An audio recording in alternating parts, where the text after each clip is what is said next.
I never thought I'd be capable of what I did. But then again, I never thought he'd betray me like that. My name is Claire Maddox. I'm 35, live in a quiet suburb just outside Charleston, South Carolina, and I've been in real estate for over a decade. I know every trick in the book. How to stage a house so no one sees the water damage. How to read a buyer's hesitation before they even open their mouth. How to push just enough to close a deal. But nothing prepared me for what happened last year. Started with a house. Of course it did. That's what I do, buy and sell homes. But this one wasn't just any listing. It was the listing. A 6-bedroom colonial on Lake Leland, wraparound porches, a private dock, and views that could make a grown man cry. A house like that doesn't just pay the bills, it makes a career. I worked my ass off to get it. Dinners, favors, fake smiles, even pretending to like the owner's annoying little dog. And then, right when it was finally mine, he took it. Ethan West, my coworker, my ex, the golden boy of Weston Waverly Realty. All charm and cologne, the kind of man who thinks betrayal looks better when he's smiling. I found out when I pulled up to the property one morning, Starbucks in hand, keys ready, and saw his Audi in the driveway. He was inside laughing with the homeowners.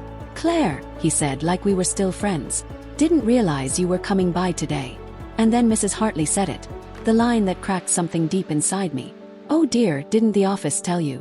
We decided to go with Ethan after all." His pitch just felt fresher, like I was expired milk and he was a brand new bottle straight from the fridge. Smiled. I congratulated them. I walked out. But what they didn't know, and what Ethan had clearly forgotten, was that I still had access. For 2 weeks, I smiled at the office while inside. Something dark took root. Then I started small. The landscaper. Cancelled. Old, unflattering photos of the house. Accidentally uploaded. Fake Yelp reviews about Ethan's unprofessional behavior. Posted. But that wasn't enough. Not by a long shot. I went to his open house in disguise. Wig, sunglasses, fake ring, and clogged the upstairs toilet just before leaving. By Monday, Ethan was spiraling. He confronted me at work. "What the hell are you doing, Claire?" Smiled. "Maybe you should have thought about that before stealing my listing." But that was only round one. Because this wasn't just about business. Ethan didn't just steal a deal, he stole my life. 3 years earlier, we'd been inseparable. House hunting together. Talking about kids. Sunday brunches with his mom. I thought I'd found the man I'd build forever with. Until I found the photo. A blonde woman. On a boat. Lake Leland. On the back, in his handwriting. July 18th, best day yet. Love you, R. My birthday was July 19th. That's when the mold started to grow.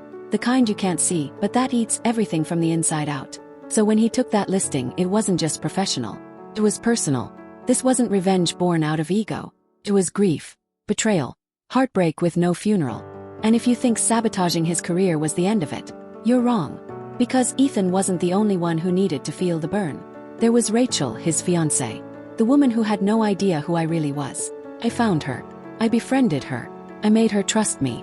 And then, piece by piece, I let her see the truth that would destroy him. What came next? Let's just say, I didn't just take his job. I took everything. Skull and crossbones. But here's the thing about revenge. When you win, it gets quiet. Too quiet. And sometimes in that silence you start to wonder, who's really watching who? Watch the full story on my channel.